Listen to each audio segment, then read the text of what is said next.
Dictation start होगी 5 second बाद। Yes, मनुष्य का चित्त बड़ा चंचल है। स्टॉप।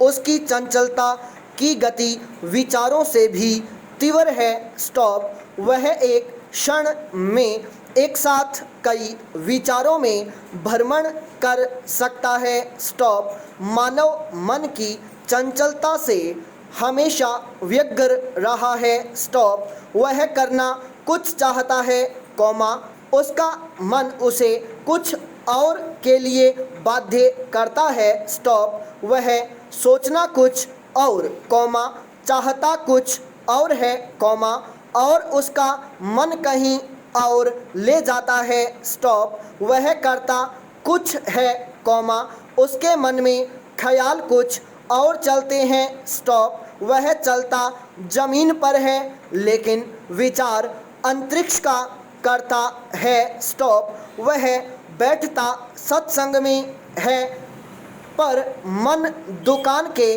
गणित में लगा रहता है। स्टॉप। मन की चंचलता को लेकर कई कवियों, कौमा, दार्शनिकों ने खूब लिखा है। स्टॉप। मन का कोई ठोर नहीं, कौमा, कभी यह दूर आकाश में चढ़ जाता है तो कभी गिरकर पाताल में समा जाता है, कौमा, कभी मन ईश्वर का चिंतन करता है तो कभी सांसारिक विषयों में भटकता रहता है। स्टॉप। साधकों ने मन की साधना को ही ईश्वर प्राप्ति का मूल माना है। स्टॉप। कबीर लिखते हैं, तन को जोगी सब करें, कौमा, मन को करे न कोय। स्टॉप। सब सिद्धि सहजे पाइये, कौमा, जो मन जोगी होय। स्टॉप। पैरा।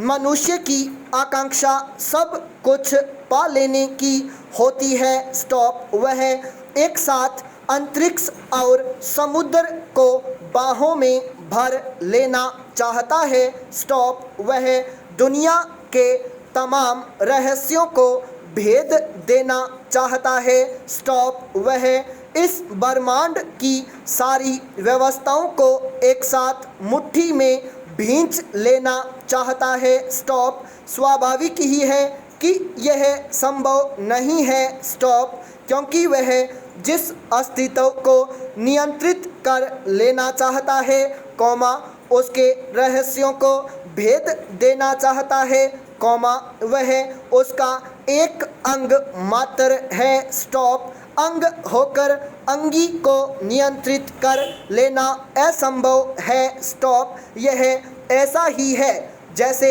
हमारे शरीर का कोई छोटा सा रोम समान अंग पूरे शरीर पर नियंत्रण पा लेना चाहता है, कौमा, जो लगभग मुश्किल बात है। स्टॉप। लेकिन इस उथल पुथल के क्रम में मनुष्य अपने अंदर एक अवांछनीय कोलाहल पैदा कर देता है। स्टॉप। वह एक साथ दुनिया की तमाम चीज़ों को पा लेना चाहता है, कौमा, उसे नियंत्रित कर लेना चाहता है। स्टॉप। लेकिन इसके साथ साथ जो मानव मन की नैसर्गिक सुरलहरी थी, कौमा, वह कहीं खो जाती है। स्टॉप।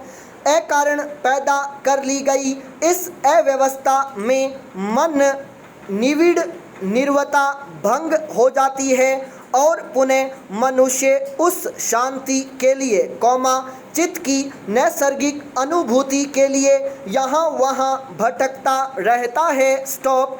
वह चित्त की शांति के लिए कभी मंदिर, कौमा, मस्जिद, कौमा, गुरुद्वारे जाता है, कौमा, कभी फकीरों के दरवाजे खटखटाता है तो कभी जंगल और पहाड़ों की ओर उन्मुख होता है। स्टॉप। लेकिन वह शांति जो कहीं खोई नहीं है, कौमा, बल्कि बाहरी कोलाहल से केवल आवृत कर दी गई हो, कौमा, उसे बाहर की दुनिया में खोजने में बहुत अंतर नहीं पड़ता है, कॉमा, बल्कि अशांति का एक कारण और बढ़ जाता है।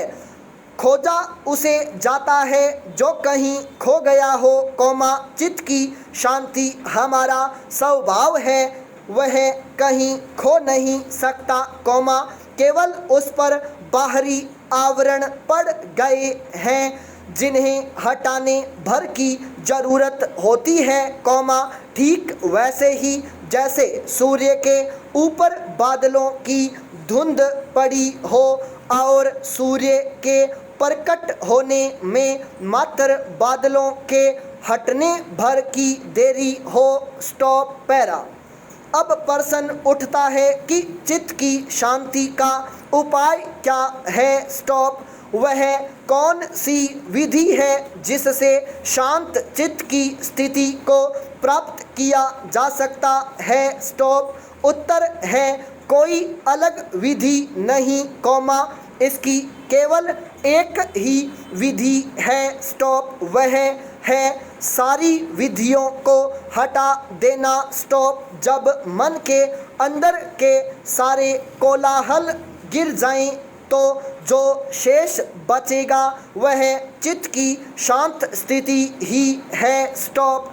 जब विचारों में चल रहे सारे शोर ठहर जाएं तो जो अनाहत सुर लहरी उठेगी वही चित्त की शांति है। स्टॉप। मन के अंदर के कोलाहल को समाप्त करने के लिए जरूरी है मन के अंदर उठ रही विचार तरंगों को साक्षी भाव से देखना। स्टॉप। अपने हर कृत्य के प्रति होशपूर्ण होना। स्टॉप। हम दिन भर जो कार्य करते हैं, कॉमा, जो सोचते हैं, कॉमा, उनमें से अधिकांश हमारी आदतों से परिचालित होते हैं। स्टॉप। हमारे जीवन की अधिकांश घटनाएं बेहोशी में घटती हैं। स्टॉप। हम साइकिल चला रहे होते हैं मगर मस्तिष्क में अलग अलग तरह के कई विचार चल रहे होते हैं। स्टॉप के जगह पर हैंडल स्वतः मुड़ जाता है और हम गंतव्य तक पहुंच जाते हैं। स्टॉप। इस प्रकार एक साथ मन में कई सारे विचारों के चलने तथा अलग अलग कृत्यों पर हमारे स्वनियंत्रण नहीं होने से हमारे अंदर द्वैत पैदा होता है जो अंदर कोलाहल पैदा करता है और अशांति का कारण बनता है। स्टॉप। हम क्रोध करते हैं, कॉमा, मगर यह होश क्रोध करते समय नहीं होता कि हम क्रोध कर रहे हैं। स्टॉप। कोई हिंसा कर रहा है, कॉमा, मगर हिंसा के समय वह भूल ही जाता है कि वह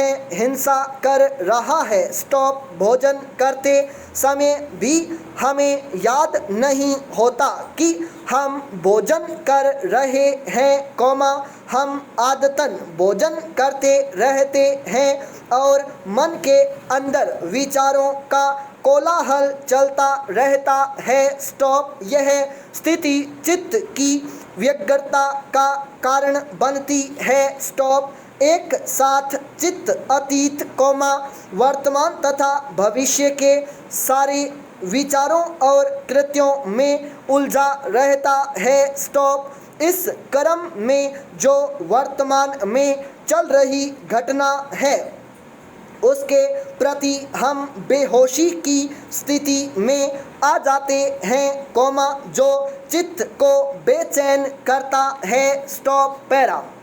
शांत चित्त स्थिति के लिए जरूरी है हर घड़ी अपने प्रति होशपूर्ण रहना, कॉमा, विचार परक संकल्प की स्थिति। स्टॉप। हर क्षण अपने कृत्यों के प्रति विचार परक होना, कॉमा, होश से भरा होना। स्टॉप। हर घड़ी होशपूर्ण होकर ही चित्त के अनर्गल कोलाहलों से उबरा जा सकता है और मन की निविड़ निर्वता को प्राप्त किया जा सकता है। स्टॉप। इसके लिए जरूरी है जिस घड़ी जो कार्य कर रहे हैं केवल उसके प्रति विचारपरक होना। संपूर्ण विराम।